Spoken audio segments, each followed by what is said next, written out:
It's time to talk about the person who might have the greatest impact on distance running endurance training history. That is Arthur Lydiard. And today I'm going to break it all down because there are so many misconceptions when it comes to Lydiard training and misunderstandings. So I've read it all. I've talked to people who trained under him. I've talked to the people who've carried his legacy on. I actually went and listened to Lydiard speak the day before he sadly passed away in Houston, Texas, and got to talk with him briefly. So we're going to use all that knowledge and give you the actual insights behind Arthur Lydiard and how he revolutionized training. Before we get into his style of training and the misconceptions, I want to start with acknowledging that revolution. We have to put things in their historical context. In the 1950s, interval training was king. Like Emil Zatopek was the freaking man, winning the 5K, 10K marathon at the same Olympics, unheard of, insane, dropped records, and basically everyone who was kind of mimicking and copying at that point was doing a crap ton of intervals, 50 by 400 and all sorts of variation. That was the name of the game. It was it. And there was some periodization. For instance, if we look at Franz Stampfel, who famously advised Roger Bannister, among others, you would see, hey, we're going to do lots of kind of longer, slower intervals and then get faster as we go along. But it was still a crap ton of intervals. Okay, that was the name of the game. Igloy came around and kind of innovated a little bit, or a lot, in a different direction. But what really changed training was Arthur Lydiard in the 1960s, tail end of the 50s, coming along and saying, hey, we can do this a different way. And what he did is he's remembered for his high volume 100 miles a week, which is really important. But what he actually did is he said, hey, we can periodize these things to a much bigger extreme. Meaning we can build a foundation of base and then have some hills and then do a crap ton of intervals, because Lydiard still had a big interval phase. And we can all make it work, but the sequencing really freaking matters. And that's what we kind of neglected a little bit. So he brought in some, hey, we have to build a foundation and then we have to work towards that faster work, as you'll come to see. He really was the start of what I'd call the modern era, where we started to see, hey, we can do more than repeat the same kind of stuff or gradually change it.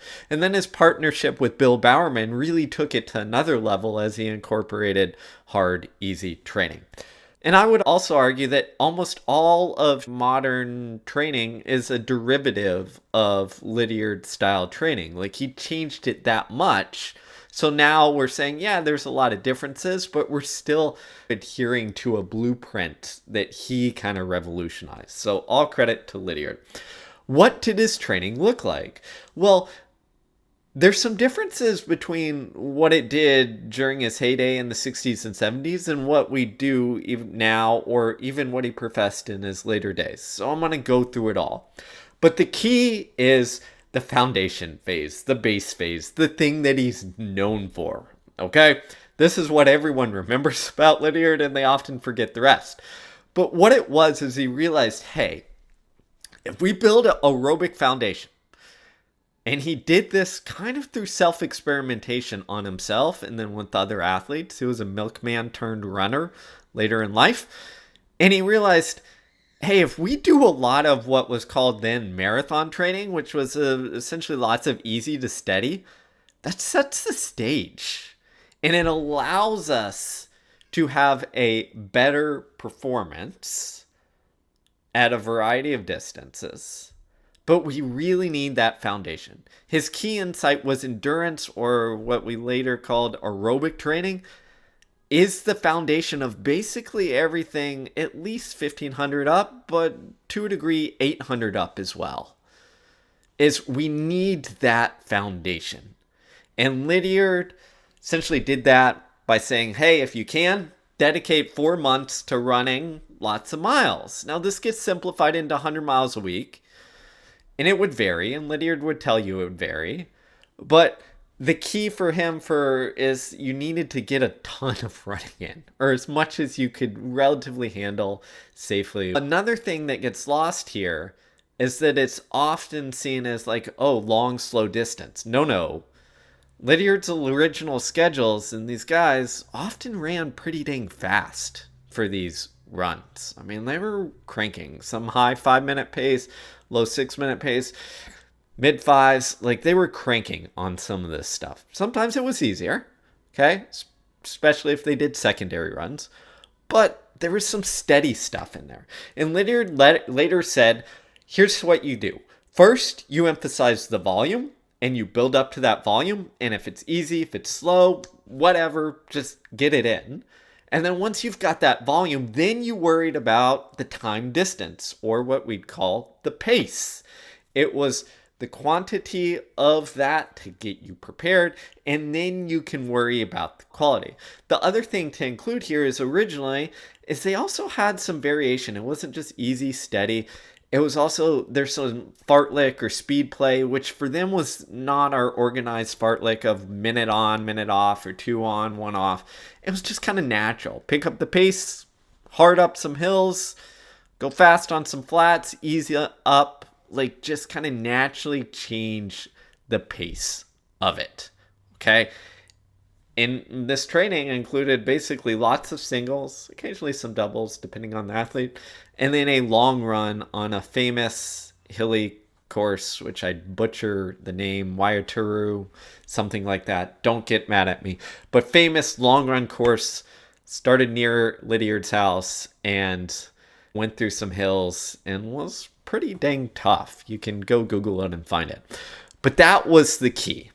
Then, after this 4 months of 100-mile weeks or thereabouts, and he said, hey, if you don't have 4 months, that's fine. You can shorten it. Depends on the person. You then enter a hill phase. Okay.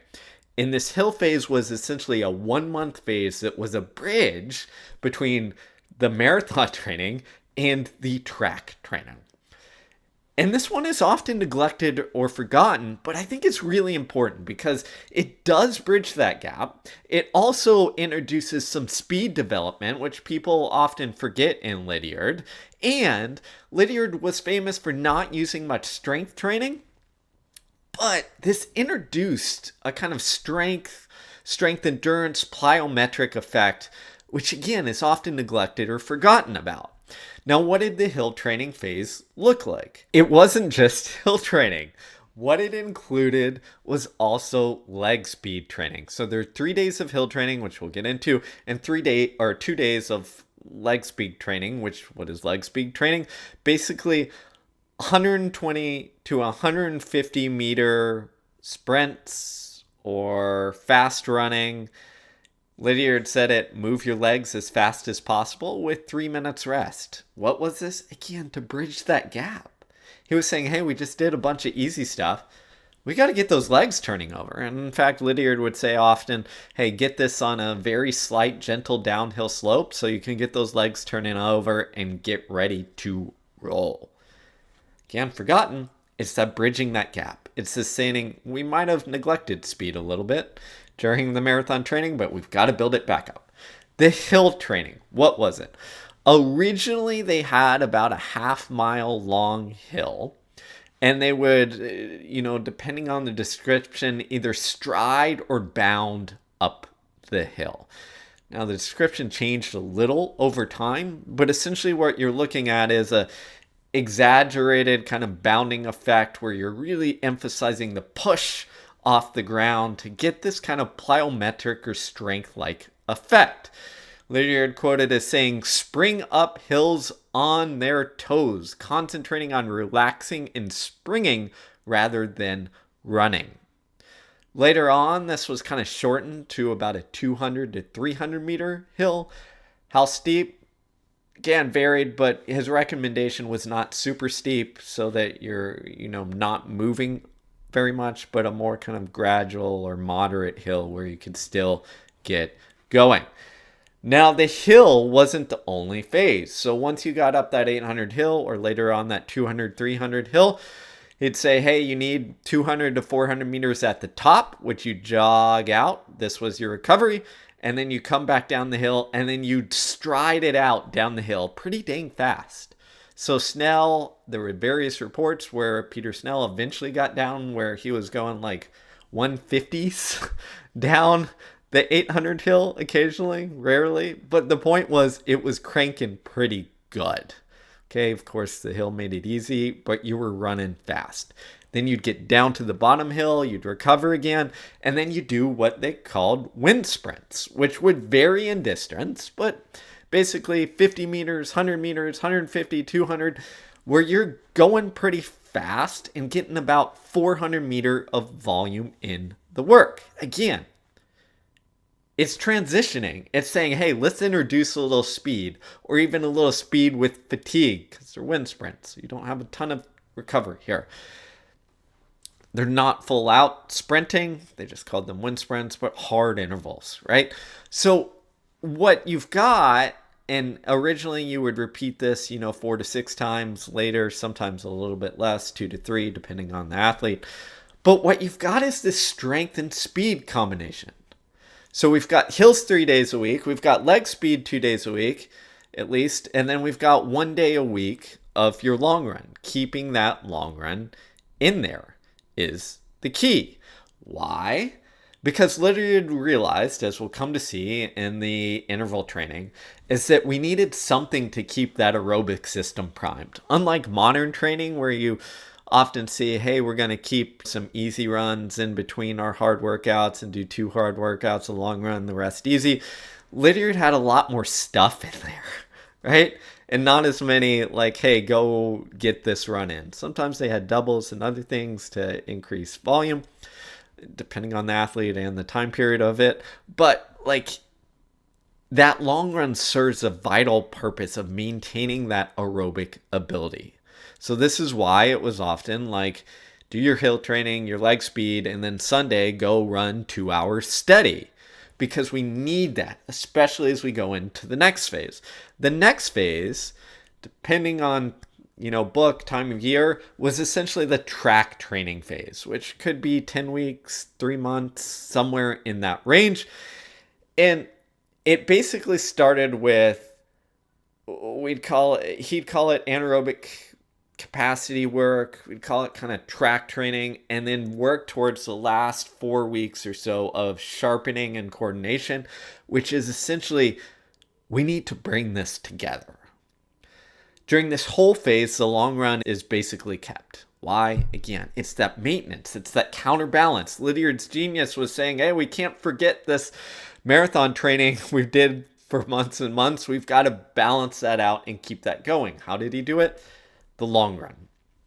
Originally, when we moved to track training time, it was essentially like, hey, we're going to do 5 days a week of interval training. Okay? Again, we're coming off the heavy interval phase of training. Like, Zatopek was doing 6-7 days of cranking intervals.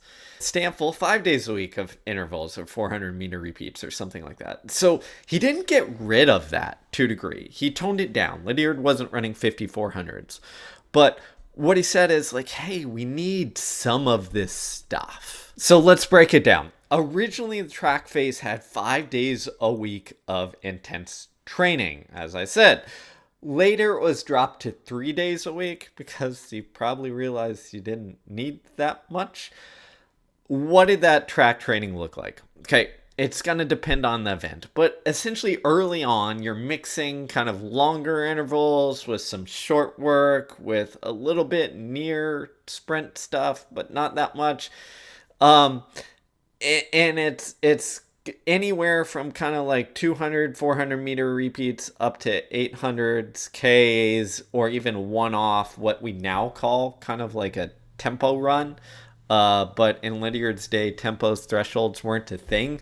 So they kind of said like 3 miles at half effort, which wasn't half effort in the way you'd think of it, but 3 miles pretty dang close are pretty dang hard. So let me give you an example in these. So for example, for the mile, here's a Monday through Sunday session, 2 miles at quarter speed. Again, not really what we think of as quarter speed. I'm going to give you an example real quick so you understand this. I don't have the 3 mile or 2 mile chart. Actually, I do.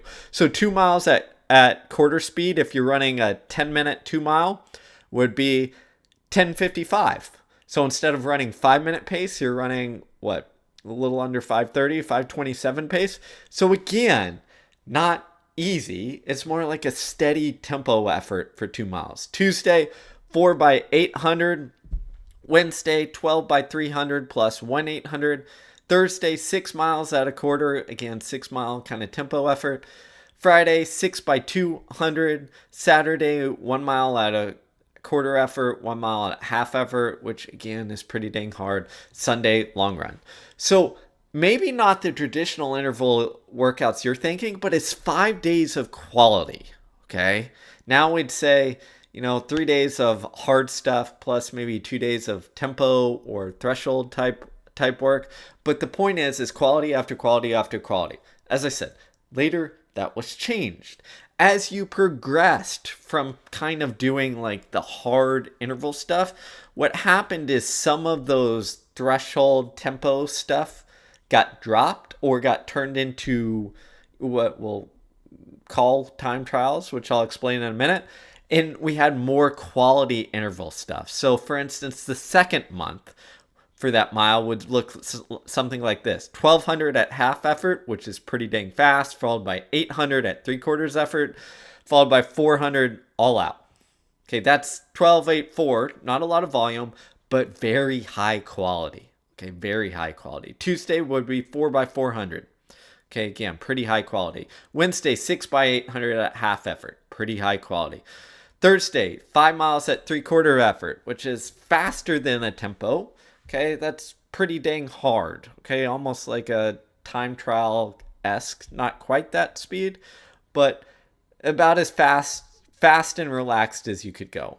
Friday, 6 by 200. Saturday, 20 by 200. Sunday, long run. So you're seeing that what happens is the quality of stuff increases as we go along. Lydiard called this moving from the anaerobic capacity phase to the sharpening or co-coordination phase. And what you'd see is some of the longer, slower intervals dropped in terms of like speed endurance, speed, what he called sharpening efforts, and eventually, some near max stuff. So for instance, the third month of this training, well, you're almost at peaking. It would be 3 miles where you essentially sprinted 50 meters and then cruised 50 meters. So this was Lydiard sharpening. 50-meter sprint, 50-meter cruise. This is a really hard workout, okay? But that's how we saw it as sharpening. And then that Tuesday after would be a 1200 time trial. Time trials for Lydiard were essentially as fast as you could go without straining and without kicking. So it's fast, but we'll use relaxed, but fast, but not under strain. Okay? So it's not like digging deep, having things fall apart, tightening up. For Lydiard, these were like checkpoints. He'd use time trials to say, hey, we're not going to run like all out and see what you could do, but we're going to do a trial that is like, again, fast but relaxed. And this is going to tell me the weak points in your race where we need to work on it. Can you sustain the pace? Do you have good stamina? Do you need to make the pace feel easier? Need sharper stuff? Do you need to back up? Those time trials during the last month or so before the peak race would give that indicator. Okay, so if we did that Wednesday, Thursday, 3 miles at 3/4 effort, again, faster in tempo. Friday, 3 by 200 all out. Peter Snell said to have run, I think, 22 point in some of these. Saturday, 800. Sunday, long run. So what you can see is we're sharpening, meaning we're getting faster. There's higher quality stuff. We're doing a time trial to see, hey, what's the deal here? And adjusting based on that. And then the last week or two for Lydiard would essentially be, hey, we're going to like ease up and peak. So the example for the peak race, again, for a mile, Monday, 6-mile jog, Tuesday, 3x200 all out, Wednesday, 1-400 at 7/8 effort. So pretty dang fast, but not max. Thursday, 3-mile jog, Friday, 3-mile jog, Saturday, race of the year. And that's what you got. And the point here is like, we could do this. I've got schedules for 3K, 5K, 10K, but the point was essentially early on in the track sit training was essentially about you're accumulating, anywhere from a mile, 2 miles up to maybe 5K, 3 miles worth of hard intervals. Initially, maybe a little bit longer, a little bit slower, adding in some what we call tempo stuff. And then as we got faster, or as we got closer to the race, that would move towards putting the pieces together, meaning those tempos turned into time trials or faster than tempo stuff. We're trying to test things and a little bit shorter. And the intervals got shorter and faster, or into that kind of sharpening 50-meter sprint, 50-meter cruise, or similar things like that. You're bringing it all together, kind of coalescing. And I should note, again, just as a reminder, the long run is kept in there. Why? Aerobic ability. It's to keep that side of the equation kind of good, in a good spot. As I said, later in life, he moved from the 5 days a week of hard stuff down to 3, sometimes 4, but more intermixed like we'd see now as a result of a lot of things, experimentation, but also partnership with Bowerman, who, he and Lydiard kind of eventually popularized the hard, easy concept, and that was more into his training cycles. All right, we've gone through a lot for Lydiard. I've simplified a lot. If I got anything a little bit wrong, apologies. I've written about Lydiard a lot. I'm doing this on basic notes and mostly off memory here. But the point is this. Lydiard helped us understand, hey, the sequencing, if we can build a base first and then prepare for the track with some hills, some leg speed training, and then finally top off with the quote-unquote anaerobic or speed training or specific training, depending on your verbiage that you like to use, we're going to be in a good spot. They build off of each other. We can't just say, hey, we're going to do intervals all day and get a little bit faster. Okay? It's the building and sequencing that really matters. The other thing that he realized is that you have to maintain what you built up. This is why there's that long run in there. There's still some decent volume of running even during the sharpening, coordination, track phase of things. Why? We can't leave it all behind. I think the thing that is often missed in Lydiard is that he wasn't just run long. Again, he had that track phase that was pretty dang intense, although I should note it wasn't generally a high volume of intervals, but more specific, hey, we're going to use this to sharpen and get ready to roll. Okay, but the thing that is often missed is the bridge, the hills. Give us strength, okay, and transition us from the marathon to be able to run fast. Again, the leg speed development stuff in the wind sprints, to run fast when it matters. He's connecting things. He's not only saying building and maintaining, but he's the original dude who went build, maintain, connect, which I've done another video of, one of my core principles in training. How has this evolved and changed since, in the 1960s and 70s or even 90s and 2000s when Lydiard passed? I think what we now know is that we can build, we don't have to have as dense of periods or restrictive periods. So now instead of, using the hill and leg speed development, a lot of times now in modern training, we mix that stuff in with our quote-unquote base phase. We do hill sprints, we do some hills, we do some more fartlicks, although Lydiard did fartlicks during his training, but we kind of systematize it. The other innovation that's occurred is they didn't know really this lactate threshold idea, so they do things like 5 miles at half effort or things like that. With steady runs, now we bring more knowledge into refining that. and instead of saying, hey, we need to do something pretty steady hard, we have more knowledge on how to refine that and when to bring that in, I think, a little bit earlier to develop that as well. The other thing that I think has shifted is our knowledge of interval training is a little bit better. Lydiard, was good at this. He saw it as like, hey, I need to sharpen up and I need to have it a little bit longer, a little bit slower, and then get faster as we go. I think now what we see is similar to what Igloy did. We can say, hey, we can use interval training just like swimmers to develop aerobically in different ways, or any manner of ways. It just depends on how we combine these things. So it's not that we're going back to Zatopek's 50 by 400, but we realize that how we combine these things determines the stimulus and adaptation. So I think we're a little more creative on building interval training now than we were at that point. But there you go. That's Lydiard.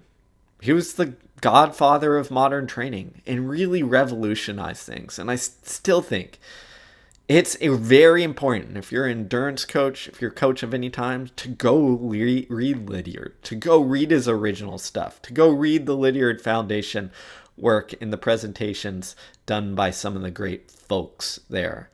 And some of the modern interpretations, like Keith Livingstone's Healthy Intelligent Training, how to bring it into the modern world. I think all the bones are there of a good, solid training program for modern stuff. Now we're just iterating on it. We're saying, just like Lydiard did, how do we make this better? But if we know the history, then we understand how we got to this point, why things stuck around, and where and why things have evolved. So we don't make the mistake and say, hey, Lydiard, 100 miles a week, outdated, like forget that. No, we realize that we still need a foundation. Whether that's 100 miles a week for someone or 40 miles a week for someone, or any variation of it, as Lydiard himself professed in his own lectures and talks. So hopefully this is helpful. If you enjoyed it, let me know. I'm thinking about doing a deep dive on, we'll just call it coaching greats, where we go through some of the greats like Lydiard, Igloy, Stamfel, Bowerman, whoever have you, Canova, and just outline their contribution to training, because I think history is one of the most important things to understand. Don't get me wrong, I'm a science guy, but you got to understand why we got here and how we got there here, because it gives us so much information. So let me know if that sounds like something you've enjoyed. Throw me down some comments down there. Like, subscribe, hit the notification button, all the things the YouTube influencers tell you to do. Till next time, thanks for watching. We'll keep coming back for more.